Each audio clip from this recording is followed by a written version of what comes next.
Hi guys, and welcome to another My Team's Best 11. Today I got a very special guest, fellow FPL Wildcat member.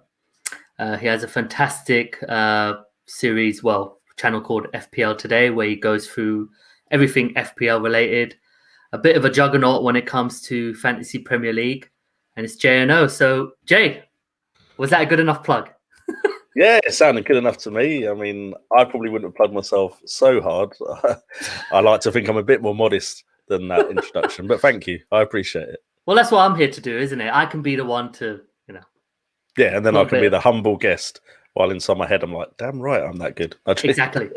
Checks in the mail, man. Checks in the mail. So, the normal concept is to go through the supported teams' best 11 from a certain time.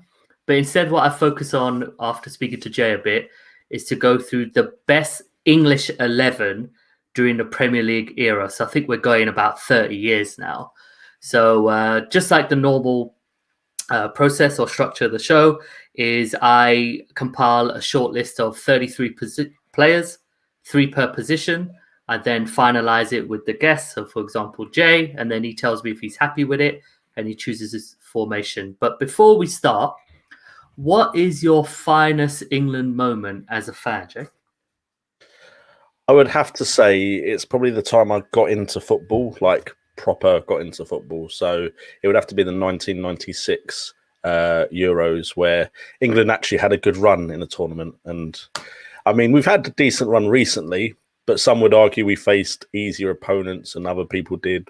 I think necessarily you come against opponents you come against and you have to beat whoever you're drawn against. It doesn't matter Exactly. who it is. You can't affect that. That's not under your control. But we came up against some good sides in the Euro 96. We scored some good goals and it was very nail-biting, very exciting. And I remember, I think one game I even watched at school. So it's one of those things where I didn't have to learn. I could watch football. And from then on, I was hooked on football. So I'd have to say Euro 96. I'd say Paul Gascoigne's goal was probably the highlight for me from that tournament. And then, of course, the heartbreak was the penalty shootout. But we're used to heartbreak with penalty shootouts. So it was getting me used to the way things would be in the future. Yeah, it was a good education. Yes, exactly. That's probably why the school were like, yeah, let them watch England play. We'll educate them how disappointing it might be in the future. Exactly, yeah. Yeah, my best moment is actually the Holland game when we beat them 4-1. That's my favorite ever England moment. Great performance. Was it 2 from Shearer and 2 from Sheringham or something like that, wasn't it? I believe so. Yeah. So, nice, man. So, I think you want to go with a 4-4-2 because it was ultimately very prevalent during that time, of course. So, We'll start in goal, pal. So, out of the 3 of them, who would you go for and why? So, I had a look through the suggested people, and I think as much as I'd like to say that it was a tough decision, I think there is a standout candidate here, and I think it has to be David Seaman. Yeah. I think just for his longevity, the amount of England caps, how he basically was one of the best keepers in the league for a long time. I do feel slightly sorry for Nigel Martin, because I think had he come through in a different era, he could have been the best English goalkeeper at the time, but he happened to come in and be the understudy for David Seaman for a lot of his international career. So credit to Martin. I'm not a fan of Joe Hart. Never I know mind. Some people I thought it meant just to keep with 3. I would have probably gone David James myself over Joe Hart. Wow, okay. That's just me. I think Joe Hart definitely came onto the scene looking very promising, and then I think his career has kind of nosedived a bit. Sorry, Joe, if you ever do watch this, but you will. Yeah, I think I think David James he was more consistent for longer than Joe Hart was. But yeah, I think it's not really questionable about who the best English goalkeeper in Premier League times is. It has to be Seaman. I think during the 90s he was probably in the top 5, maybe in football with the likes of like the Italians, like Gianluca Buffon or Gianluigi Buffon, and obviously there's Schmeichel as well. So I always rated the 2 of them as I always put Schmeichel just above. I thought Seaman was a really close second. Yeah, I'd argue Schmeichel was probably the best goalkeeper of his time, easily. in my mind, I think he was better than Seaman. But I agree. Seaman still, there's nothing wrong with being the second or third best goalkeeper in the world at the time. Did you blame him from the Ronaldinho cross? So yes, at that time I was very. If you'd asked me back then, I'd have been like, David Seaman's overrated. We've got Nigel Martin right there. Come on.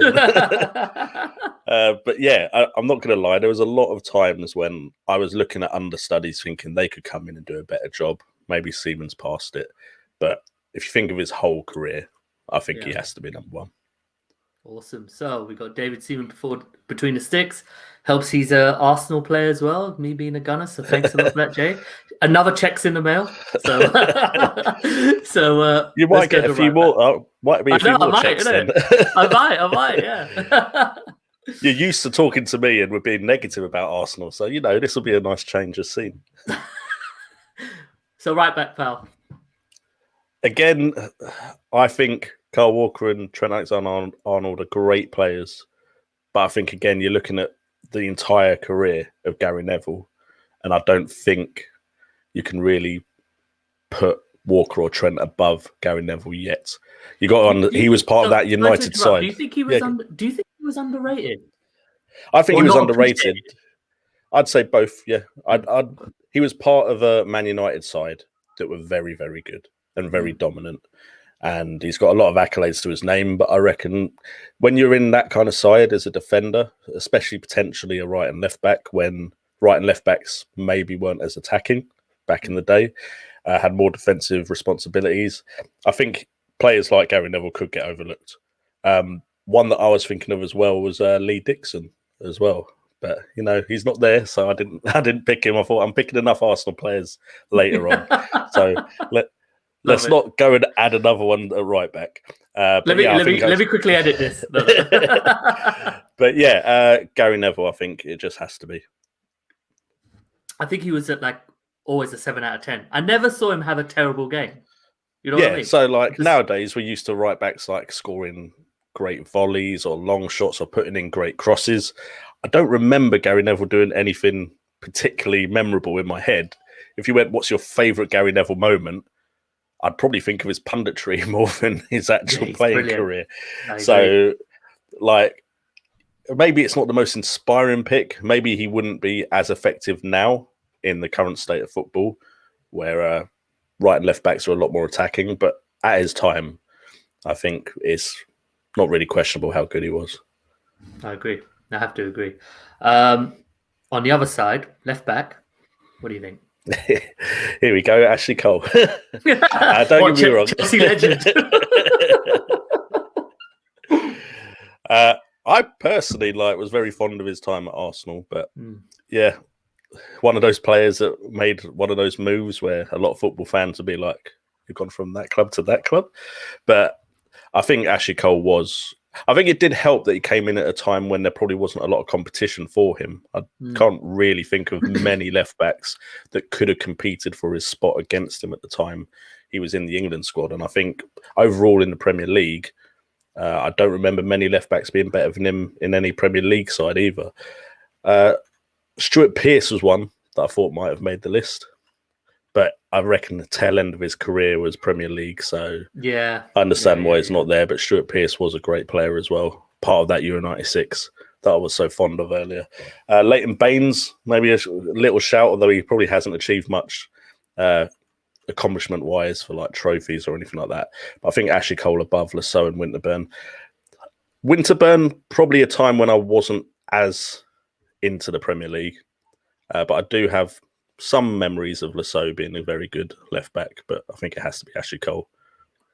Yeah, I mean, I was thinking of maybe the best left backs ever to play in the Premier League, and I think Ashley Cole's in the top two, him and Dennis Irwin. I couldn't think of any others, because not only are you looking at obviously the quality, but the longevity. Maybe Evra pushed, but I believe those two. But okay, cool. So far we got Seaman, Gary Neville, and Ashley Cole. Sorry, do you want to add something? Sorry. I think a lot of it is going to be in retrospect of this list, a lot of it's going to be the longevity of their career in the Premier League. Sure. And how successful they were. Because the question is, greatest English players of the Premier League era.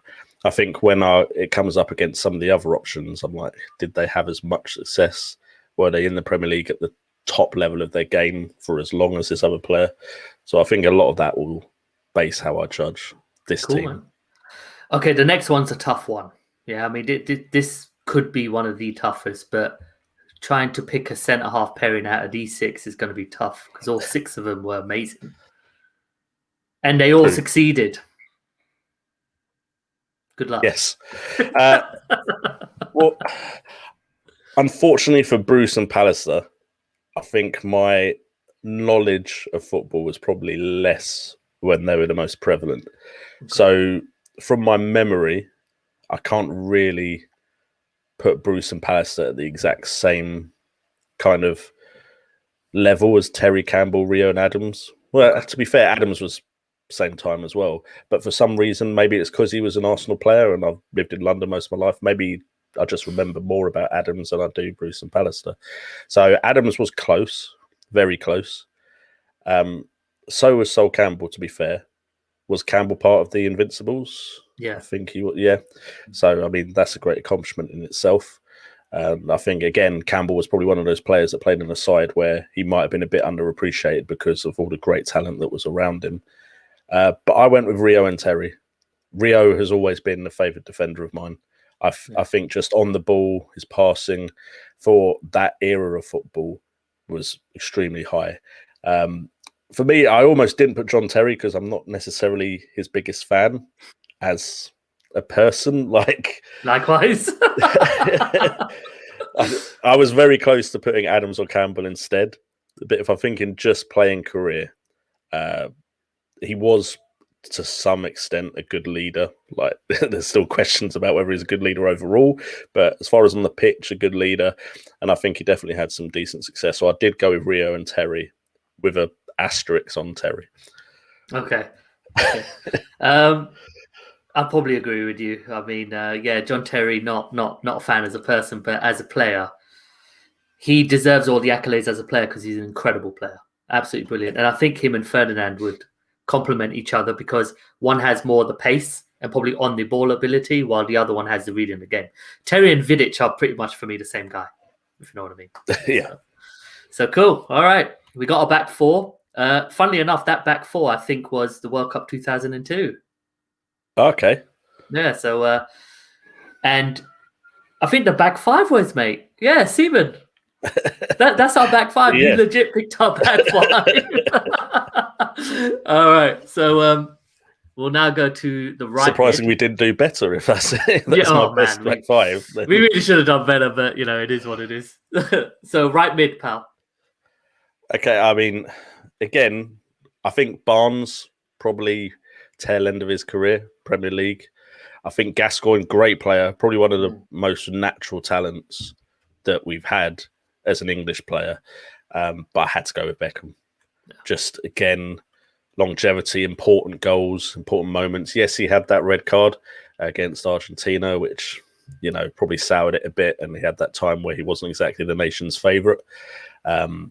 But the fact that he's gone to other countries, which isn't necessarily something a lot of English players did back then, and was still quite prevalent, I think David Beckham has to be the right mid. That as well as Beckham moment. It would be the free kick against, was it Georgia or Estonia, to help us get into the tournament? I might have the countries. Greece, there we go. Yeah. I think that was, it was so close for us not making it, and then such an important moment for us because you never, as a country like England, you don't want to not make a major tournament. And so I think that was probably my favourite moment just because I thought we were out.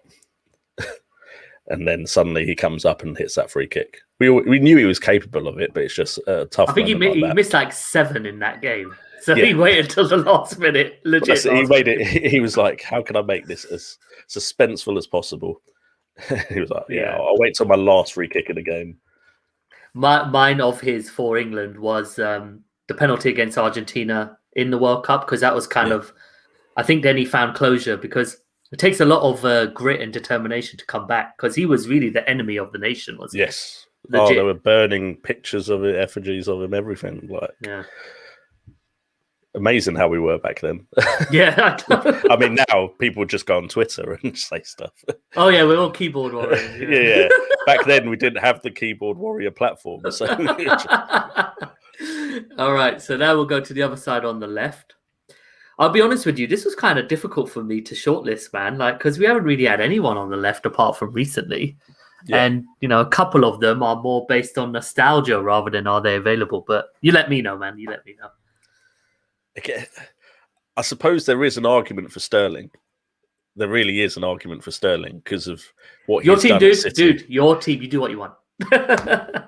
I'm not a fan of Sterling. That's the problem. like I'm not a fan of John Terry. I suppose I could have just said Sterling with an asterisk that I don't particularly like him. And it's with Sterling, it's nothing personal. It's just as a football player, I'm not his biggest fan. I went with McManaman. But it's more of a nostalgia pick, I'd say, for me. He was around the time when I really got into football. A lot of pace, playing in that Liverpool side that was exciting at the time. And then, of course, again, he got that move to Madrid. Again, not a lot of players were doing that kind of move at the time. So I think I went with McManaman, and a lot of that is nostalgia because I think Sterling definitely had a strong argument. But I went with McManaman. Yeah, that kind of bicycle kick he did in the final against Valencia was absolutely phenomenal. Yeah, I think he stepped up another level because I remember when he left to go to Real Madrid, I couldn't believe it because Real Madrid had Figo and I don't know if they had Zidane yet or maybe they were going to. Yeah, but they had Roberto Carlos, Raul, of course, one of my favorite ever strikers. And when they got McManaman, and he shined. Yeah, didn't he? For instance, when Beckham went there, it was a bit like, okay, we get that, we understand it. No one really went. Yeah, no one went, oh, he's gone to Real Madrid. How's that happened? With McManaman, it was definitely a lot like, oh, okay. I'd say even like when Owen went there, it was. I had the same we understand feeling. that, but I had the same feeling. Yeah, the problem with Owen is after his quad went, he never was. Yeah, well, exactly. It was a bit like you're hoping he returns to the form of old, whereas with McManaman, I was just like, why are they interested? But then he really proved me wrong. So. Yeah, I went with McManaman in the end. Brilliant. Centre of the park, pal. I put video. Wait, guys. To all the viewers out there, because I get some DM abuse sometimes. It's actually very funny when I get DM abuse. I actually just put the LOL emojis, and Jay is a Wimbledon fan, and there'll always be Wimbledon to me, whatever anyone says, because I remember Wimbledon, and I remember when Vinnie Jones scored that goal against us at Highbury. And then he just put his celebration like that. So I put Vinnie Jones for two reasons. A, I loved him. And B, of course, for Jay. I was going to say, if you want to entertain yourself for about 5 minutes and you're on YouTube, just type in Vinnie Jones tackles and you'll wonder how on earth he got away with what he got away with. Like, I know it was a different game back then, but like looking back at it now, I'm like, okay, if he did that today, he'd have been sent off every game. Like, oh yeah, he couldn't play now. But yeah, as far as my pick for the centre of the park, again, this might have a lot to do with when I was into football and when it was more of like something on the periphery of what I was into. It came down to 3 and me having to pick 2 out of the 3. I think Carrick was massively underrated as a player. I think what he provided for Man United at the time he was there was essential for what they needed. Vinnie Jones, of course, I love him. Would I put him on this list if I wasn't a Wimbledon fan? Probably not. But just a great character. I should have put an asterisk there. Well, no, because if I'm putting an asterisk next to Terry, I don't want the same asterisk next to Vinnie Jones. It might confuse people. Brian Robson, probably a little bit before my time. So I didn't really consider him. So it was between Gerrard, Lampard and Scholes. Oof. And I was always going to pick Scholes myself. So the second option was between Lampard and Gerrard. I just think Scholes, again, was underrated. I think what he provided for that Man United side, his ability on the ball, his work ethic, his passing, some of the goals he scored, I just think Scholes was massively underrated as a player. He transitioned himself, isn't he? Because he at first was more of the box-to-box attacking midfielder, And because he's intelligent, he then started to drop off and rely on his passing and positioning. And I think that's why you get a lot of these players had the longevity, because they could adapt their game to the way football was changing and also to the way their body was changing. Because you can't, when you come through as a youngster, you're going to be naturally fitter. You might have more pace. Sure. And then you start picking up injuries. You don't have the pace anymore. You may have to adapt to a new position to still be relevant in the game. And I think the players that really stuck around could adapt their game. I think like you could include, say, like the likes of Ryan Giggs when he started. 100%. Amazing pace. Pace started to go a bit. He still managed to adapt his game to be relevant. I went with Lampard. I feel like that's a lot to do with the fact that Liverpool weren't necessarily in the Premier League the most successful that they've ever been. They've been much more successful before the Premier League.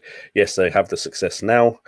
Of course, they had those Champions League victories, but I think Lampard, as far as Premier League, had to be the one that got the nod. I probably prefer Gerrard as a player, but I think I'm going with Lampard for this English Premier League best 11. Stats don't lie, do they? The guy got 15 to 20 Premier League goals for like 10 years running. That's insane. Even now, that's insane. But there's something I want to touch on. There was midfielders like that now. We'd be putting them straight in our FPL sides. Hell yeah. Where are they? Why is there not one that is that consistent? I know, at a decent bloody price. Next time, FPL review with Jay.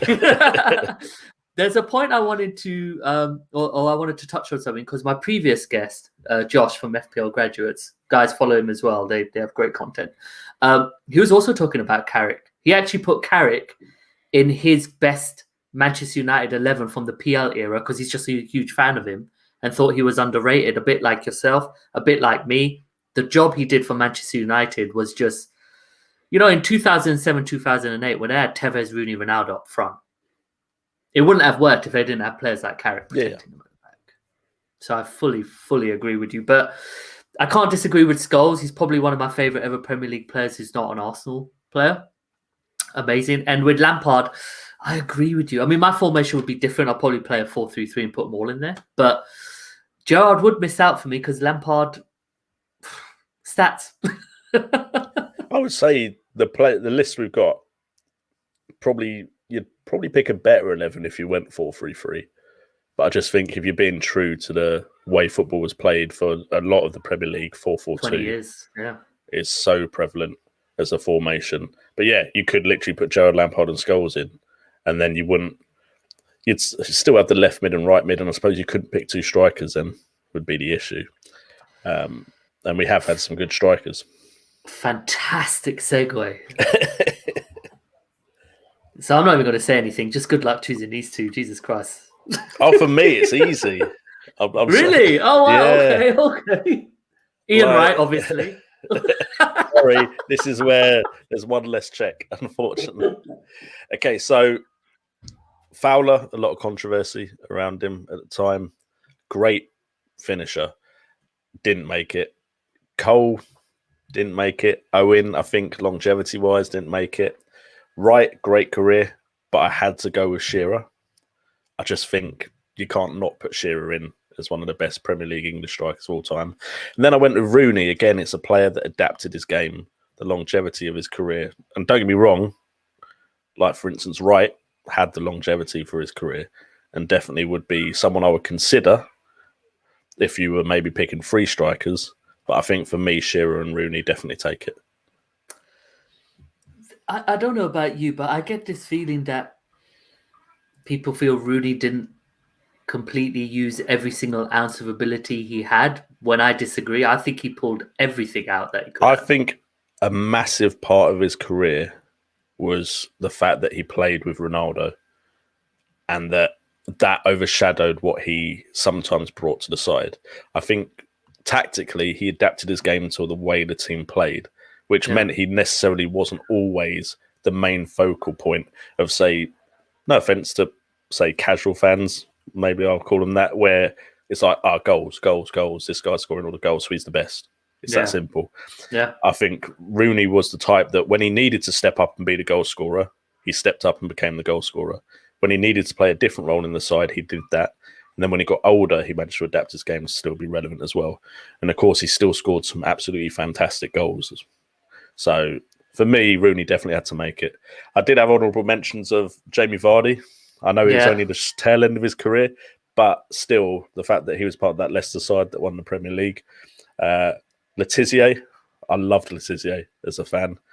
And Teddy Sheringham, again, probably the tail end of his career. But... I could have made 12 strikers here. If you picked a 2, well, you are picking a 2, will Rooney just be behind Shearer kind of thing? Yeah, most likely. Almost like a 10. Yeah, because I wouldn't adapt Shearer to that position. It'd definitely be Rooney. Again, it would be similar to with the Ronaldo situation. He's adapting to the players around him. So, yeah, Rooney would be like the number 10. Fantastic. Before we go on, guys, I will actually share Jay's team, like in a picture, and then tweet it around and hopefully get some feedback as well. But it's a killer team, and funnily enough, a lot of these players you've picked, they all play together at the same time. I think a good 8 or 9 of them actually. Well, play that's the together. thing. When I was picking it, I did think, is it a lot of when my fondest memories were when I was a lot more positive about the England side, let's say, because there's been a few years now where I haven't been as positive. But I mean, the future's looking decent. We've got some very talented youngsters coming up. Yeah, I do worry about some certain positions depending on the tactic we play, but generally we have a lot of talented players coming up. Yeah, we now suddenly have a lot of left backs. Ashley Cole's thinking, thank God I didn't play in this time. Yeah, I know. Loads of left backs now. It would be interesting, wouldn't it? Yeah. Well, how would he do against Mo Salah? That would be very exciting. But fantastic, Jay. So, of course, like every team, you need a captain. So, who would you go for and why? This was a hard one because there's definitely a lot of leaders in this side. I can't bring myself to put it on Terry. I just can't. Like, he's lucky enough that I put him in the team. Shearer definitely, he wore the captaincy armband, but I'm not a fan of strikers necessarily wearing it. I don't know why. Likewise. It's just because they can't see the pitch, if that makes sense. You know, they're so far in advanced areas. You need someone who can kind of see what's going on, if that makes sense. I think exactly. You know what I mean. So for me, it came down to Beckham, Lampard, and Gary Neville. And to be honest, that's not necessarily the list I wanted. Yeah, I know. Like, I was like, I don't feel like I've got a captain. Where did Lampard come Just from? because he's in the middle of the park and I'd choose him over Scholes as captain. Like, that's literally the only reason. So I think it would be Gary Neville. Wow. Why do I keep getting controversies in these streams? Seriously, someone always does. Michael Carrick, I got in the best 11. Now you're telling me Gary Neville captain. Well, he only captained Danny like 20 times. Sorry? Who would you pick as captain then? Gerrard would have been in my team and I would have made it Gerrard. Yeah, I suppose if I'd had Gerrard, he would be the standout captaincy option, wouldn't he? But he didn't make it. So well, you know, but are you happy with your 11? I'm happy with my 11, yeah. Okay, cool. I'd say the other one to shout Seaman maybe, but I'm just not sure if he'd be effective as a captain. He wasn't. Because during the time about between 01 and 03, I actually saw a lot of Arsenal games. I actually would go to Highbury. He's not very vocal. Not captain vocal, if that makes sense. Yeah. You know, there's not enough, you know, but so Gary Neville. Yeah, because I know Beckham was captain for like England, but I just don't see him as a captain. I agree. And more like poster boy. Yeah, Shearer definitely was captain quite frequently in his career, but again, like none of the players I picked inspire me as a captain. What should a captain envisage for you? Because you know they have a lot of different terminologies for what a captain would be, but I feel you and I will have very similar ones because we're kind of from the same kind of time. So, but what should a captain have for you? I think the first thing is leadership by example. And I think that comes in very different forms. Vinnie Jones, who made the short list, I think while a lot of people might not look at him as a good captaincy shout, I think his work ethic and his wear the badge proudly kind of mentality is leading by example. Gerrard always led by example, I feel like, on the pitch. Someone that will try until the final whistle goes. So I definitely think there's different ways of seeing leadership, but I think a lot of, for me, what leadership is on the pitch is just that never say die until the last minute and do all you can for the badge. And definitely a lot of players that did that over their time in the Premier League, but I didn't pick any of them for this side, unfortunately. Not that that's a bit harsh. A lot of them did do that, but not as with the captaincy armband on. But for me, also, it's just tactical awareness. Okay. And I think my prime example nowadays, especially during the current pandemic, we've been able to hear it a lot more, is Jordan Henderson. Yeah. I think just that kind of leadership where it comes with tactical awareness. And people just know if they hear him shout, whatever he shouted is probably the best idea. So they should probably go with it. So, yeah, I think those are the two things I look at: tactical awareness and leadership. Fantastic. What about being vocal? I think that has to be there to for get. you, is it? It's not that necessary because like for Vieira, I think it is. Vieira had those two things you're talking. Yeah, but he wasn't very vocal at all. I would prefer them to be vocal because I think again in Jordan Henderson's case, he can now give that tactical awareness to his players around him, so it affects the whole team. Whereas, like, if you're not that vocal with it, while it's still very important, does it have as good a benefit to your team as it would if that person had the vocality to like give other players instructions? And they're really sensitive nowadays, aren't they? Players are really sensitive. Well, that's the thing. It can go the other way. Players can get annoyed by it. The vocal person can clash with their manager. We've seen plenty of players nowadays clashing with their manager, and it goes a bit pear-shaped. So it does come with negatives being vocal, but I would prefer my captain to be vocal at least. Well, I got to say, Gary Neville has all of those three things, isn't it? He has a tactical awareness. That's why I think I went with which him. comes in his which comes in his punditry, which I must say is phenomenal now, because when he took over from Andy Gray, because I was a huge Andy Gray fan, but obviously Andy Gray rightfully got let go. He surpassed that for me, really. And he and Jamie Carragher are a fantastic duo. It's hilarious. He's got the leading by example, absolutely. Because with Man U, he was always a consistent 7, in my opinion, always. Yeah. And then he's vocal when he needs to be. So, exactly. And when Roy Keane left, I think he took over the mantle to be like, I want to be the leader now. So yeah. Sometimes a leader doesn't have to be the one that wears the captaincy armband. You can be a leader without wearing that armband. That's for damn sure. But cool. Well, Jay, hopefully you enjoyed it, man. Thanks a lot. It was a bit different. It was good to learn more about Jay, the football fan, rather than the FPL manager. I'm just disappointed Andy Clark wasn't in this 11. Oh, hey. Everyone, I gave the man the shortlist. If he didn't look at it, it's not my fault. I looked at it. I couldn't. There's no one on there I could necessarily take off, but I would have done all of the Arsenal English players, mate, and be like, yeah, pick those, mate. Well, I was surprised like Lee Dixon wasn't there. I was thinking he might be, but I'm really trying to be as impartial as possible. You're otherwise, like, if I put an Arsenal player, I have to be able to back it up 100%. Exactly.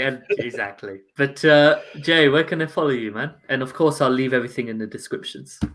Yeah, so there's lots of places, to be fair. But Twitter at JNO_FPL. Don't be put off by the fact that the Twitter handle might have various different versions of FPL this, FPL that, because I'm always every 5 changing minutes, it, man. Because I think you're I'm affiliate hilarious. Right now, you're affiliate. Yeah, I'm affiliate because I've just become an affiliate on Twitch, so you can follow me there as well. It's JAY_no, is in the word no, KNOW, and then of course FPL Today, which is where most people will know me from on YouTube, and also I have a second channel now called FPL Tomorrow, where there will be clips from streams that I do over on Twitch.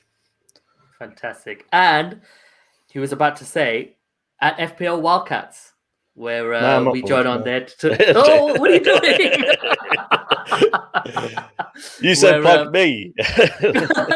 Where there's 5 of us who kind of review the game week just gone and then start to preview the game week going forward. So, we take questions and...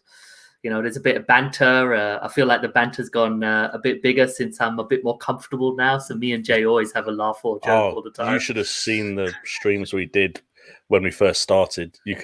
It always the first couple of times. It's always that I can't talk over someone. I don't want to push the buttons too much. So yeah, it's always gets better when you get a bit more comfortable. Exactly. So what we're trying to say, guys, is we just argue and talk above each other the way it should be. Yeah, pretty much. Think Arsenal fan TV, but a lot more civilized. Well, at the moment, but a couple of times when we talk about Arsenal, me and Jay get into it, but that's good fun. But anyway, guys, thank you so much. Jay, really appreciate it, pal. We've been working on it for a couple of weeks, so really appreciate your time. Like I said, I'll put his team down, and also I'll share it on the Twitter sphere, and of course, put all the links to Jay's content because it's really quite quality. So, yeah, brilliant, pal. Any last words? Do go and follow the FPL Wildcats. Just joking before. Nim will be sending me some messages when she sees this. Oh, yeah. This is going direct to her. But all right, guys, all the best and see you soon. Cheers.